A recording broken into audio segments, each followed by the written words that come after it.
ikiganiro ciyemeje guhuza abarundi bahungiye hanze y'igihugu c'amavukiro hamwe n'abasigaye mu gihugu biciye mu makuru atohojwe neza yerekeye ibisata vyose by'ubuzima bw'igihugu. Ikiganiro Humura Burundi gica ku rubuga rwa RPA kuri www.rpa.bi. Humura Burundi.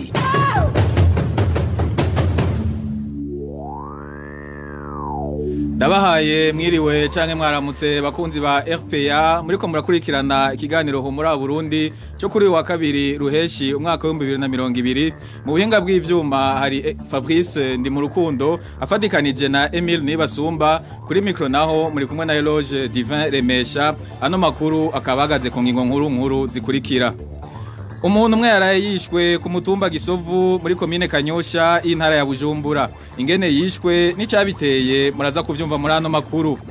Nayo umugwi Sever mu Burundi watanguje ibikorwa byo kuzura ibisigarira by'abantu bishwe mu mwaka w'igihumbi kimwe n'amajana 988 bahereye muri komine Marangara y'intara ya Ngozi navyo murabikurikira mu kanya. Mu kiganiro turiho cyo kuri uyu wa kabiri Walter Kwizera aza kudushikana mu gihugu ca Mozambique ahari umurundi akorera umwuga wo kudandaza imfungurwa zitetse. Ndongeye kubaha ikaze mu kanya gato inkuru imwe ukwayo.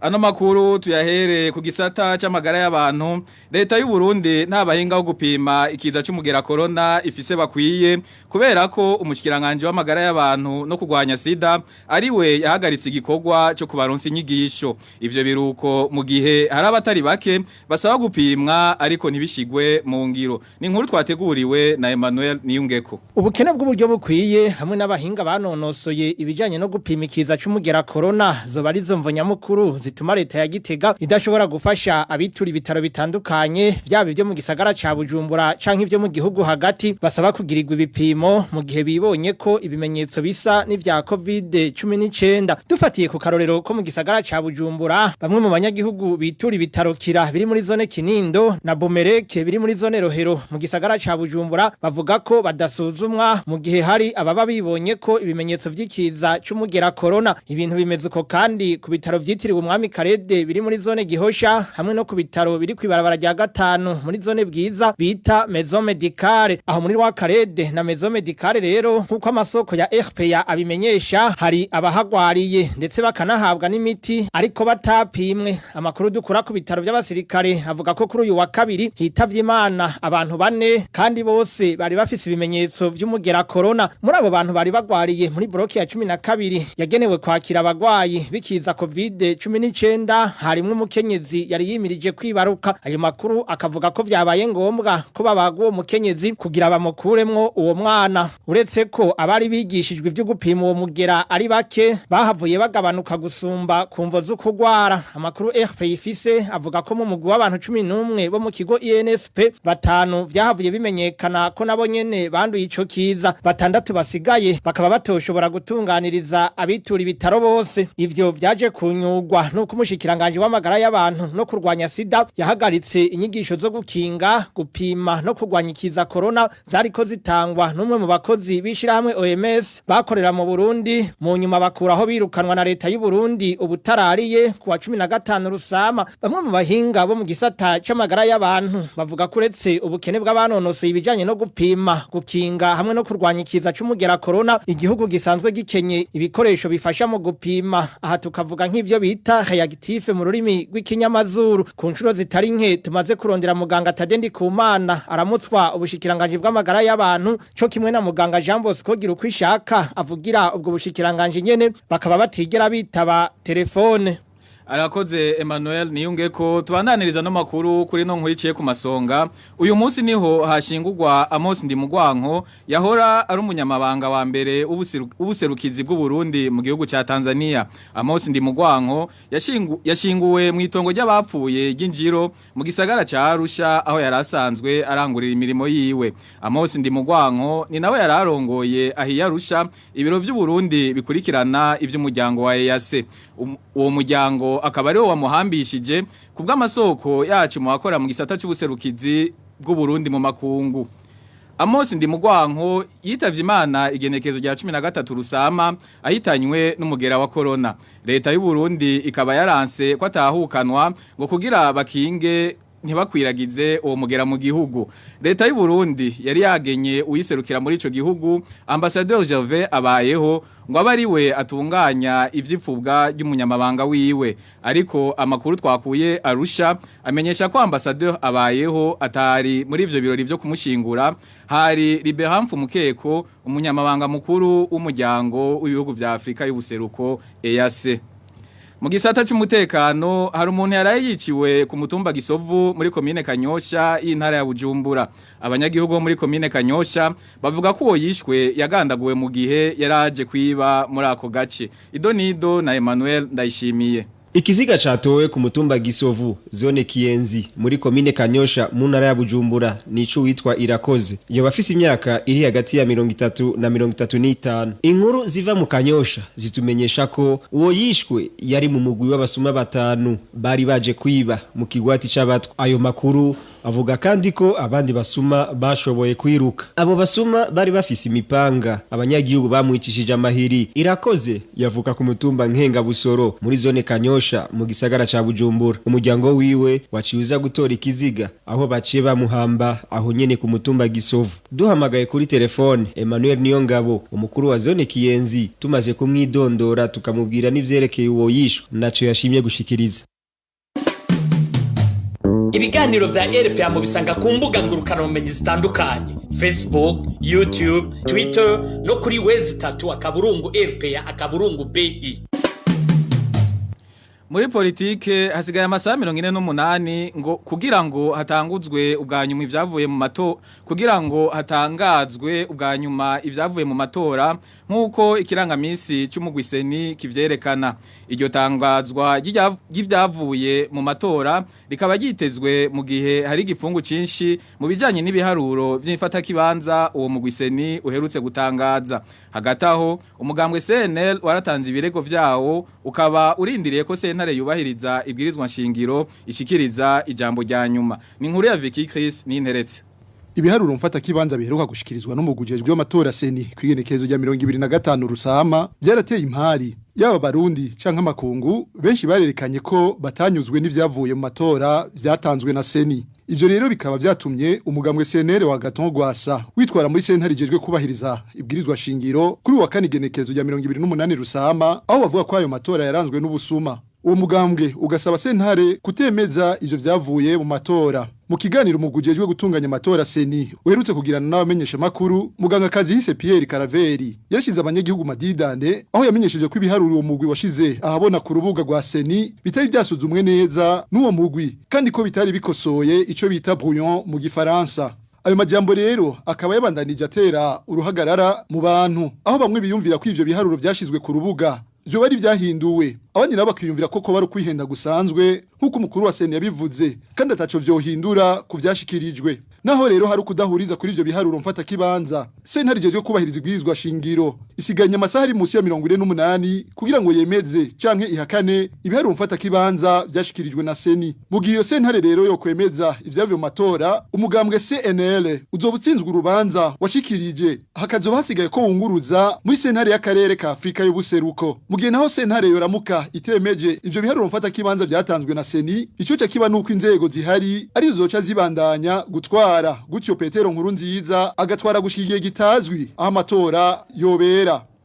Vicky Chris n'interetse. Amabi yakozwe mu kiringo c'amatora yabaye kwa 20 mu kwezi kwa Rusama muri uno mwaka yategerezwa gukorwa ko amatohoza aba yakoze nabo bakabibazwa. Ivyo biri mu cegeranyo c'ishiramwe mpuzamakungu gita hagati y'akazi na muntu Human Rights Watch. Lewis Mudge umuyobozi wa Human Rights Watch amenyesha ko bafise amakuru y'abantu bishwe, abahagaritswe bidaciye mu mategeko, abasinzikarijwe ubuzima hamwe n'iterabwoba ryakozwe mu gihe cyo kwiyamamaza, kandi ko ivyo vyose atawo birenza ko uruho rw'amazi. Comme on a documenté au Burundi depuis des années, il y a beaucoup de cas d'abus qui étaient commis par des membres des Imbonerakure. Kuko twabibonye mu myaka iheze hariho nuba mabi menshi yakozwe n'umugwi w'inkorabara w'Imbonerakure. Turarindiriye natwe ivyo sentare yubahiriza ibwirizwa shingiro izovuga. Ariko twebwe muri Human Rights Watch turabona ko amabi y'ubwicanyi hamwe n'iterabwoba vyabaye. Byose nivyategerezwa kurezwa k'uruhu rw'amazi. Les arrestations arbitraires, les cas de meurtre, les actes visant à intimider les opposants, tout cet abus ne peut pas être ignoré par le gouvernement actuel ndetse n'izoza twarakoze amatohoza turegeranya amabi yakozwe afatiye ku matora aheze tugasaba ko babikoze bo bibazwa bagahanwa kandi ayo mabi agahagarara akarere n'amakungu byategerezwa gusigurira ko amatora arakaryo umunyagihugu ashikiriza ikimubakiye. Et les acteurs régionaux, ils doivent souligner que les élections sont l'expression de droit des électeurs et pas des individus au pouvoir. Lewis Maj, umuyobozi wa Human Rights Watch, akaba yasubiye nko mu Kirundi na mugenzi wacu Vicky Chris Ninteretse. Tukivuga ku bijanye n'amatora, urwego rujeje kugenzura ibimenyesha makuru mu Burundi rurakenguruka igikorwa abamenyesha makuru bakoze mu matora aheze. Byashikirijwe na Nestor Bankumukunzi arongoye Sense mwitangazo yasomeye abamenyesha makuru kuri uyu wa kabiri. Nestor Bankumukunzi avuga ko abamenyesha makuru bakoze ijoro n'umurango kugira ngo abarundi n'amakungu baronke ku mwanya amakuru ajanye n'uko amatora yari karagenda. Mw'ijoro ryo kuwa 20 Rusama na bukeye bwabo abamenyesha makuru bahurikiye mu runani ntibaryamye naho bari barushe. Biriwe barakora, barakora, bongera birirwa barakora mu ntumbero yo kumenyesha ingene amatora ariko aragenda n'ibiharuro fata kibanza by'intangamarara byayavuyemo. Kubera ko kwitanga, kubera uwo mwete n'ubwira abamenyesha makuru bakoranye, abarundi n'amakungu barashoboye kumenya ingene amatora ariko aragenda. Babaye rero ijisho eka mbere n'ugutwi z'uwo wese yifuza kuronka amakuru ajanye n'ico gikorwa gihambaye ku gihugu. Ibikorwa byaranguwe mu nteguro y'amatora byarafashije bimwe biboneka mu kumenyesha abenegihugu ingene atunganijwe, ikirangamisi cayo, nyifato yobaranga nko kwirinda imvugo ibiburwanko canke iteranya. Kubera ivyo bikorwa vy'iteka byaranze urunani rw'abamenyesha makuru, ikigo kijejwe gukurikirana ingene umwuga wo kumenyesha amakuru ukorwa cagira gifate akanya ngo gikengurukire bimwe bivuye ku mutima abarongoye ibinyamakuru vyakoreye mu runani hamwe n'abamenyesha makuru bari bagenywe ngo barangure ico gikorwa. Barerekanye kandi ko bazi umwuga wabo n'umutima wo gushira imbere ineza ya bose. Tubasabye ko bobandanya gutyo kuko amatora ntararangira kandi ikiringo c'inyuma y'amatora kirasaba abamenyesha makuru kuguma bamenyesha ingene ibikurikira amatora biriko biragenda. Wo kuba karaciyemwo kuko umuntu wese ashobora kwihenda, turamusabye ko hanyuma yogerageza gukora neza gusumba. Tubibutsa ariko ko igihe cyo gutangaza ivyavuye mu matora y'amakomine bamwe mu bamenyesha makuru bidoga ko ivyo bashikiriza babihabwa n'umugwiseni, abo nabo bakaba babicisha munsi y'umuryango. Umugwi ujejwe ukuri no kurekuriranira mu Burundi watanguje ibikorwa bizomara iminsi 3 bijanye no kuzura ibisigarira by'abantu bishwe mu mwaka w'igihumbi kimwe n'amajana 1988 muri komine Marangara y'intara ya Ngozi. Muri ivyo bikorwa vyatangurijwe ku mutumba wa Burenge, icegera c'umugwi Sever Clement Ninziza yasavye mu ijambo ry'iwe abanyagihugu baraho ko bofasha mu gutanga ivyemezo no gushinga intahe ku vyabaye. Uwo bazi ukuri ira umugwi Sever kugira ngo awumenyeshe canke awiganire ico cyose yoba azi ku mabi yabaye muri kahise. Ibinogo nk'ibi nkuko n'abandi babivuze birahari muri no ntara, muri no commune. Ivyo tumaze twebwe gutohoza muri no ntara birarenga amajana 3. Muri komine honyene turafise hafi byaba 60. Umusozi baramaze kutubwira ko hariho ibirenga 6. No kuvuga yuko hariho abarundi bamaze gutahura yuko abarundi batazoshobora kunywana ukuri kutaraja habona, kandi ibikomere abarundi bafise vyinshi vyatewe nuko batigeze bamenya irengero ry'ababo. Kimwe mu kizofasha rero nuko umuntu azomenya ati irengero ry'uwanje vya vyagenze gutya. Abenshi rero haraho usanga naho bavuga ko haheze imyaka itari mike bari bahari, kiya gihe iyo bavyibutse umenga ni sinema ahejeje kuraba uwo mwanya avyibuka nkaho umenga vyabaye ejo. Twagaraye ngo dutumire aba bantu bose bakuze bafise imyaka yoshobora kuvuga cyangwa kwerekana yuko bari babibonye cyangwa bari bafise imyaka yo gushobora kubona ivyariko biraba, kugira muze mudufashe mu matohoza turiko turakora. Humura Burundi. Mu gisata c'intwari bereye bamwe mu bihereza ikinyobwa ca Heineken basaba leta gukurikiranira hafi ibijanye n'itangwa hamwe n'iranguzwa ry'ico kinyobwa. Ni mu gihe bimwe muri ivyo binyobwa bavuga ko biba vyiganywe ibindi navyo bikagurishwa vyamaze kurenza imisi vyagenewe kandi bakabigura ku giciro c'umurengera. Ni inkuru twateguriwe na Trésor Niyongabo. Iryo ranguzwa n'itangwa ry'ibinyobwa vyo mu bwoko bwa Heineken bukogwa n'imigwi ibiri isanzwe bikura hanze y'igihugu c'u Burundi. Umugwi wa mbere urimo umudandaza azwi ku izina rya Kazohera. Uwugira kabiri nawo ukaba urimwo abadandaza bazwi ku mazina ya Arthur Bazompora hamwe n'uwitwa Rurimirije. Isoko ryacu rimenyesha ko uwo mugwi wa mbere urimwo witwa Arthur Bazompora na Rurimirije watanguye uranguza ibinyobwa vya Heineken bikozwe mu nzira z'ukwigana ico bita piratage mu rurimi rw'igifaransa. Umugwi wa kabiri urimwo uwo bita Kazohera nkuko iryo soko ribandanya ribimenyesha, wowe watanguye ugurisha ibinyobwa bihingurwa n'ishira hamwe Heineken ku mafaranga ibihumbi 74 vy'amarundi kwikarito. Abasanzwe bihereza ikinyobwa ca Heineken niho batanguye guhurumbira uwo mugwi ugira kabiri. Umugwi w'abadandaza wahavuye uduza igiciro kubera guhurumbirwa na benshi. Mu ndwi imwe gusa inyuma yaho leta y'u Burundi ifatiye ingingo yo kugara imbibe, igiciro c'ikarito ya Heineken caciye kija ku bihumbi 95 vy'amafaranga y'amarundi. Mu nyuma y'ivyo niho umugwi wa mbere urimwe witwa Arthur Bazompora watangura nawo kuzana ibinyobwa vya Heineken nyavyo. Muri kino gihe nkuko abasanzwe bihereza ico kinyobwa babimenyesha, hari ubwoko bubiri bw'ico kinyobwa budandazwa mu gihugu. Ubwoko bumwe buranguzwa n'umugwi wa Bazompora Arthur, bukaba buriko ikimenyetso bita etiquette cerekana itariki ikidandazwa kivuye mu ihinguriro kizotera igihe, date d'expiration mu gifaransa, hamwe n'inomero yerekana ico kidandazwa bita numero de série. Ubwoko bugira kabiri bw'ikinyobwa ca Heineken nuburanguzwa n'umugwi uri mu witwa Kazohera. Ku macupa y'ivyo binyobwa hariko ikimenyetso bita etiquette kiriko itariki gusa,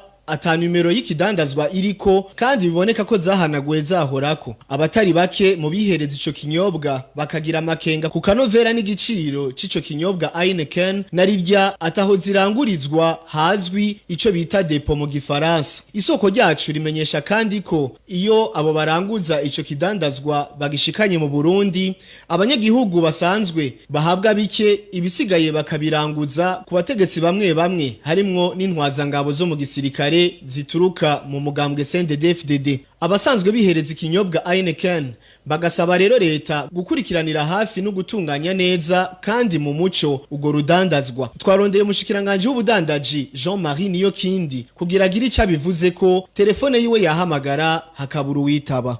Tumushimire Trésor Niyongabo. Mu gisata c'ibidukikije mu guhangana n'ikibazo cy'utuzu twasugumwe, abanyagihugu begereye ikiyaga Tanganyika baratoye ubundi buryo bakoresha kugira baronke ubwiherero. Akenshi bikinga ikigunda kiri ruhande y'ikiyaga aho bahurira n'abantu isinzi, yaba ababa canke abakorera ku nkengera z'ico kiyaga.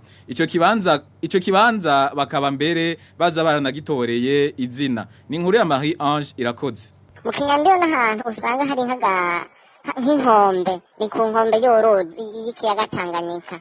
ego ni ku nkombe haba hihishije kandi hari toshe cyane no kwibarabara. Uyu numwe mu banyagihugu bakunze gukorera cyane ku kiyaga Tanganyika. Ibibera ku nkengera z'ikiyaga abikurikiranira hafi. Ubwitabariro avuga ko bukoreshwa na benshi mu bahaba canke mu bakorera hafi y'ikiyaga. No kuvuga hakoreshwa cyane cyane n'abantu badafise toilette mu mihani iwabo. Cyane cyane dufatiye ku barovyi. Kubera haba hari inkombe yihishije ihisha n'abariko barahita kwibarabara badashobora kubabona. Niho baca bitabara haba ku mwanda mukuru cyangwa umwanda mutoyi, benshi cyane umwanda mukuru niho bitabara nyene. Kubwo umunyagihugu ikizohakubwira n'umunuko, ariko abo bahakoresha bo ngo ntaco bibabwiye, uko haba hameze kose barajayo. Aho mu Kinyambi usanga hano haranuka cyane ku buryo n'abahita kwibarabara bose umunuko ubarenga. Nko mu mvura hoho usanga hashisha gose ku buryo n'ugendayo agenda nyene ari hamwe sinzi ari hamwe sizo ukuntu yobigenza muci naho ugasanga nubwo bahononye ugasanga ntihanuka cyane kandi ntihashisha cyane nko mu mvura nako mu mvura kuko usanga nayo mazirantoki baba barahashize yarasanzwe. Abanyagihugu bavuga ko ivyo bintu abajejwe intwaro babizi neza ariko bakarekerana. Twagerageje kurondera Nduwimana Jean Claude musitanteri wa komine Nyanzarake, imwe mu makomine akazemwo iyo ngeso, ariko tukaba tutamuronse kuri telefone yiwe. Twagerageje kurondera na buramatari w'intara ya Rumonge Bigirimana Juvenal. Intara ifise amakomine 3 akora ku kiyaga Tanganyika, ariko ntiyashobora kwitaba telefone yiwe. Mu makuru ajanye n'impunzi, ikena ry'amazi meza riribonekeza mu ikambi y'impunzi ya Nakivale mu gihugu cy'u Buganda. Ico kibazo kikaba kimaze igihe kirekire kitaratorega umuti. Abarundi bahungiye ahi Nakivale bamenyesha ko muri kino gihe bafise impungenge ku magara yabo, bagasaba ishyirahamwe HCR kubagarukirako. Innocent Valentin Singirankabo. Igwirirana mu kambi ya Nakivale muri Uganda ni imwe mu mvo zitangwa n'abarundi bahungiye muri yo kambi kubijanye n'ikena ry'amazi meza. Umwe mu barundi bahungiye i Nakivale ati ico kibazo n'abayobozi b'ikambi barakizi. Ikibazo cy'amazi si kibazo cya vuba, ahubwo bari bagiye barongereza ko amatangi kuko impunzi zabaye nyinshi Nakivale iraguka. Bahunze kera ikibazo cy'amazi cyane hari ikibazo kihari, yaba n'ubuyobozi bwo ngahaye ni ikibazo cy'amahigaruka mu manama yose y'amaba. Inkurikizi ziturutse kw'iryo kena ry'amazi ziramaze kwibonekeza, aho impunzi zisigaye zikoresha amazi y'ibiziba vy'ibinogo canke ay'uruzi Nakivale. Umuntu ashobora kumara na twajura atonda aja gutondera amazi agatata yatahanye. Nokubwira yuko isuku twebwe hano ntirikwiye, amazi baragera n'ahantu abantu bagenda kumesa ku nyanja bita Nakivale bakaja kumesurira y'ivyambagwa, cyangwa ugasanga abantu baja gudaha amazi atega mu binogo, abantu baragenda bakayavoma bakayamesuza, barimo n'udukoko twishi cyane no kuyoga bakayoga. Ndetse izo mpunzi zifise impungenge ko zishobora kugwara indwara z'isuku rike, zigasaba ishirahamwe HCR kubagarukirako. Ni ibintu bica biza bituma n'ubuzima butareba umeze neza ngaha mu nkambi, ahubwo tuguma dufise n'ubwoba bw'indwara z'umwanda nkazakorera inzoka zo mu nda, ugasanga nazo nyine zije gutuma abantu bamererwa nabi. Twebwe turasaba cyane cyane ishirahamwe HCR n'amashirahamwe yandi bakorana ku bijanye n'amazi ko bogerageza bakaduha amazi. Bamwe mu ndongozi z'ikambi ya Nakivale batashimye kuvugira kuri mikro zacu, bamenyesha ko hoba hariho umugambi wo kuzana amazi meza bayakura mu misozi, ariko ko batazi ryari uyo mugambi uzoshigwa mu ngiro. Arakoze Innocent Valentin Singirankabo. Mu kigabane turiho cyo kuri no wa kabiri ruheshi umwaka wa 2020, iradio RPA ibashikana mu gisagara citwa TED ni mu gihugu ca Mozambique, aho tuganira n'umurundi yahungiyeyo akora umwuga wo kudandaza imfungurwa zitetse. Uwo murundi amaze imyaka 2 arangura uwo mwuga, akavuga ko umugejeje ku ntambwe ishimishije. Ikigabane turiho mwagiteguriwe kandi mugishikirizwa na Walter Kwizera. Turiho ni ikiganiro gica hirya no hino uko impunzi z'abarundi zibayeho mu bihugu bahungiyemo. Inyambo borondore nyambo. Turiho mugishikirizwa ku minsi yose ya kabiri kuri Radio Publique Africaine ijwi ry'abanyagihugu.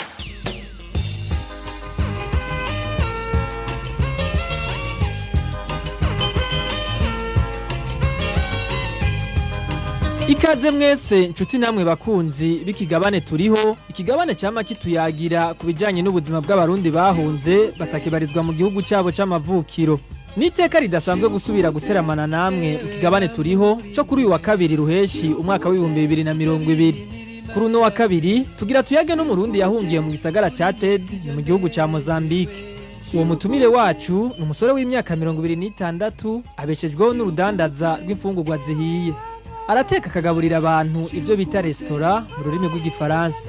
Ako kazi nyene ko kugaburira abantu niko kamubeshejeho muri ico gihugu, kanamushoboza kwikenura mu bitari bike vyankenegwa mu buzima bwa misi yose.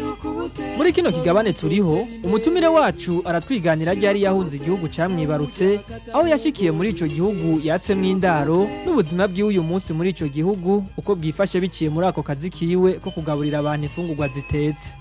Kuri mikro ni Walter Kwizera, mukanya turaduga kwijambo ni musangwa ikaze.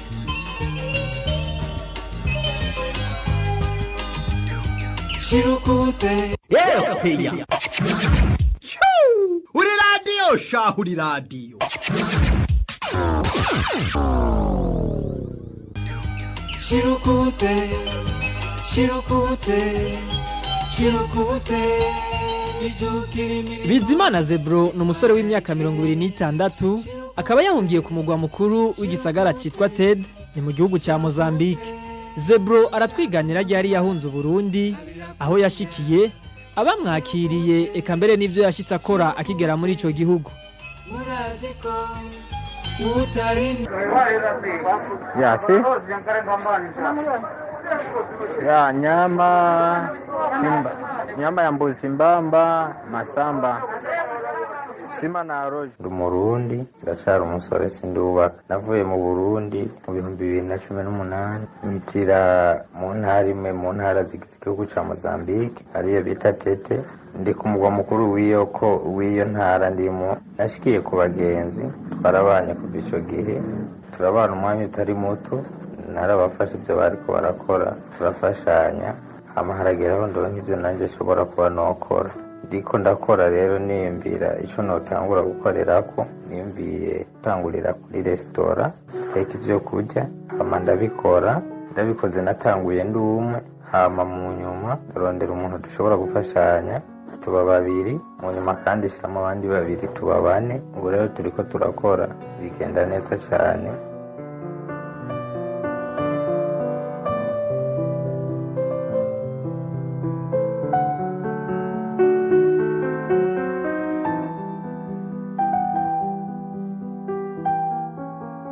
Akiri Burundi, Zebro ntiyari asanzwe akora ivyo akora uyu munsi, ariko ashitse muri Mozambique yavuye yiga uko yobaho yunganiwe n'abari bamwakiriye, mbere akavuga ko muri kino gihe abona biriko birafata intumbero. Mu Burundi hagari ivyo nakora kuko kubera ko nari nize imyuga, nagiriwe amahirwe yo kurangiza kaminuza mugabo muri segonderi nari nize imyuga. Maze guhagarika ishure muri 2016 aje ntangura gukora ibiraka bisanzwe vy'amatara. Nivyo nakora mu Burundi. Amafaranga natanguje ari hagati y'ibihumbi 25 n'ibihumbi 30 yo ngaha Mozambique. Ayo nayakuye kwabo bagenzi twari tubana aho nahitiye. Ayandi nayo nayahawe n'abagenzi, ndababwira ati muyantize nzoyabasubiza kubera ko nari nerekanye ubwizigirwa mu bantu ataguhemuka nari nagiza ku bantu. Uwo nitura ndamubwira ati fasha iki, yarakimfasha, hama birakunda ndabiheza, ndashobora kubaka amafrigo ndayakwiza, ibintu by'ibikoresho byose ndabigura kugira ngo shobore gutangura, ndabikora byose n'umutahe wo gutanguza ndawuronka, hama ndatangura. Rero gushika ubu ndamaze kunguka ibitari bike kuko ibikoresho naho ntaraheza kubigura, ibikoresho bisa n'ibikwiye, usibye ko no zana ibindi nka bishasha bigezweho.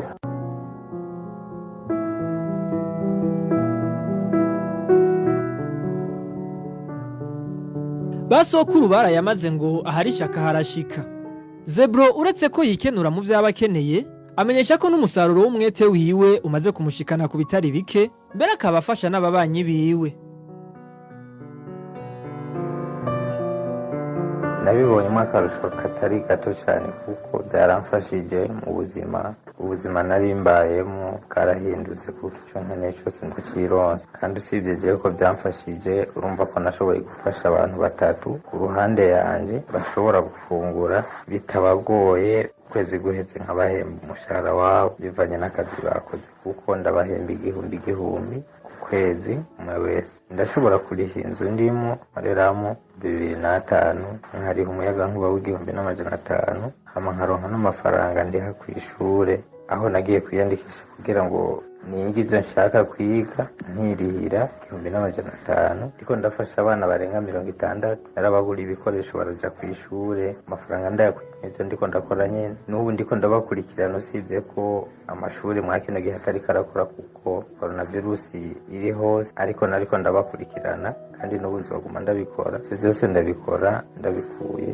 mu restaurant kandi ndabona kiriko kirangendera neza ndashima Imana turashobora gutegura inyama umuceri ifiriti z'ibirayi n'ifiriti z'inyama ubugari abantu barabirya kandi barabikunda birasohoka turi mu gisagara turi mu isoko turimo abantu benshi biragenda neza kandi ndashima Imana ko biriko biragenda neza. Iruhande y'ivyo amaze gushikako Zebra navuga ko afise imigambi myinshi yakazoza kandi yose akemeza kazoyishikako biciye muri ako kazi kiwe. Muri iyo migambi harimo kwigisha abana no gufasha imfuvyi n'abapfakazi.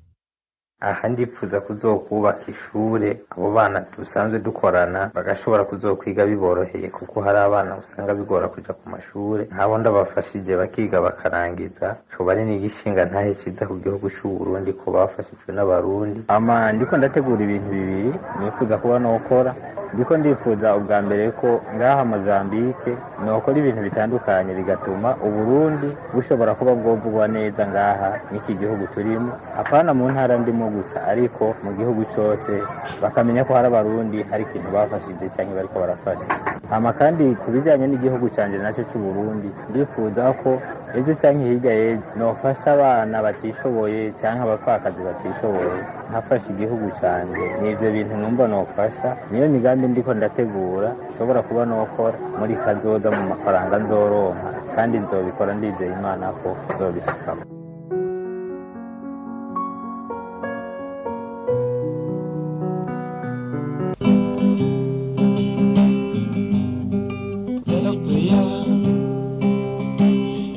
Abanyagihugu nici ryanje kweli nici ry'abanyagihugu.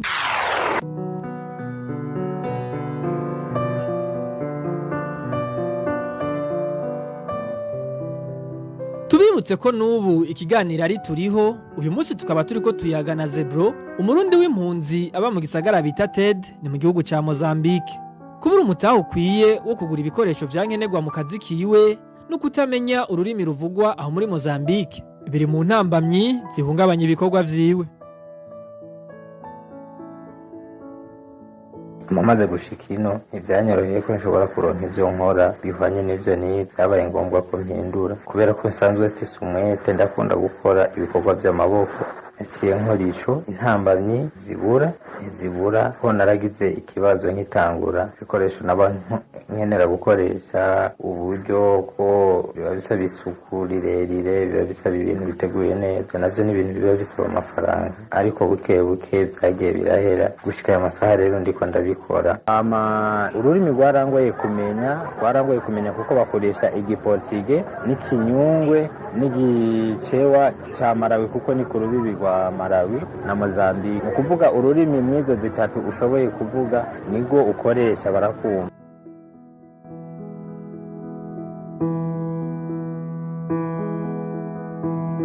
Mu gusozera ikigabane cyacu cy'uyu wa kabiri Zebro akangurira abandi barundi b'impunzi kuva hasi bagakura amaboko mu mpuzu kuko kubwiwe ngo kazoza k'umuntu kari mu biganza vyiwe kandi vyongeye nta kitirwa ku ufise umwete wo gukora. icyo nohanura abagenzi banje b'abarundi canke buri muntu uwo ari we wese ntabwo tugomba kwicara ngo niko tutari mu bihugu byacu oya kuko jewe ntari mu gihugu ntibisobanura ko ndeka gukora kuba navuye mu Burundi nkaza Mozambique nk'uko nova mu ntara imwe nkajya mu yindi ndi mu gihugu canje ntegerezwa gukora bya bindi nariko ndakora kuko jewe sinaravye ko ntari mu Burundi hari ibikorwa ndiko ndakora kandi byiza ngaha usibye ko nagiye ku ishure rero nohamagarira umurundi uwo ari we wese cyangwa umuntu uwo ari we wese guhaguruka tugakora kuko gutera imbere kwacu kuri mu biganza byacu ntiturabe ngo ntituri mu gihugu turabe ngo twarahunze ariko twihutire kuba twokora ibyo tuma twohindura twokwihindura twebwe ubwacu tugahindura n'abandi kugira ngo uyu cyangwa uriya turavye ntavuge ngo barahunze bashiye bicara ariko n'abandi bari mu gihugu dushobore kuba twabafasha cyangwa nitwagera gutaha tuzotahana ikintu kubera ko tuzoba twakoze rero nohamagarira umuntu wese gukura amaboko mu mpuzu ntibarabe ngo bize ibi ntibarabe ngo bashoboye ibi ariko umuntu wese akore aho aherereye hariho ibyo ashoboye kandi icyo udashoboye urashobora kukiguka akimenya kuko jewe byo guteka ntabyo narinzi ariko narabyize buke buke ndabimenya kandi bigenda neza cyane birantunze haba mu gihugu canke ngaha isi imigambi myinshi ishaka gukora rero umwe wese nomuhamagarira gukora kuko ari byo bizotuma dushika ku iterambere twifuza.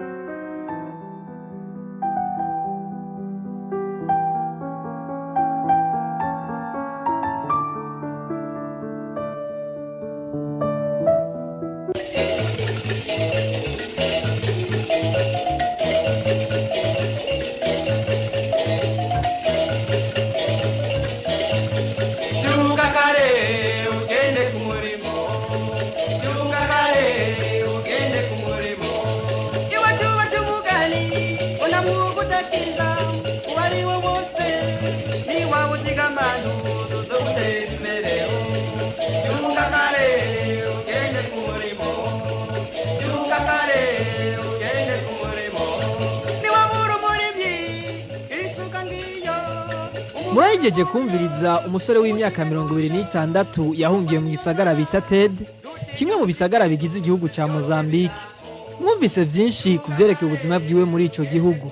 Zebro yashoboye kutuyagira uko yashitse muri ico gihugu, abamwakiriye n'ingene yahavuye nawe yiga uko atangura gukora umwuga wiwe wo guteka restaurant akagurisha imfungurwa zihiye. Uyu munsi nk'uko mwabikurikiranye ubageze ku ntambwe ishimishije mbere akanatera kama izindi mpunzi z'abarundi kumenyera gukura amaboko mu mpuzu bagakora aho baherereye hose. Ndashimiye umutumire wacu kuvyo yatuyagiye n'intererano ziwe ku zindi mpunzi. Nshimire mwebwe mwese twari duteramanye akaba ari no kuri izo mpanuro zo mutumire wacu dusozerereye ko ikiganiro turiho cyo kuri uyu wa kabiri ruheshi umwaka w'ibihumbi 2020. Walter Kwizera nariko ndakibashikiriza ndabaseze ndabifuriza amahoro mu banyu no mu byanyu Imana ibarinde naho ubutaha.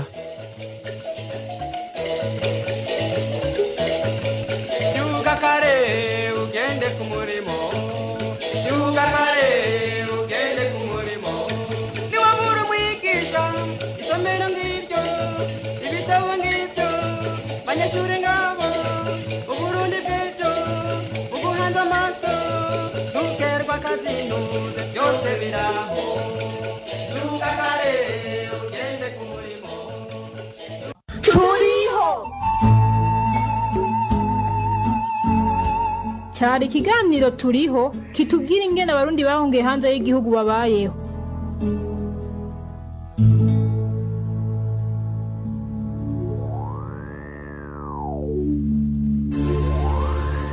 Arakoze mugenzi wacu Walter Kwizera ku kigabane turiho yaduteguriye yongera aranadushikiriza ino ngaha nyene ikiganiro ho muri Burundi cyo kuri wa kabiri ruheshi umwaka wa 2020 gice kirangirira mu buhinga bw'ivyuma nariko mfashwa na Fabrice ndi mu rukundo afadikanije na Emile Nibasumba ndabakengurukiye bagenzanje mu ruganda rwa RPA ndabashimiye nabone umwe wese ku gikorwa yakoze. Eloge Diveremesha mwari kumwe kuri mikro nkaba ndabike banuye ndabipfuriza amahoro ahiwanyu. Ho muri Burundi ni ikiganiro gihuza abarundi bahunze igihugu c'amavukiro n'abasigaye hagati mu gihugu biciye mu kubashikiriza amakuru atosoye.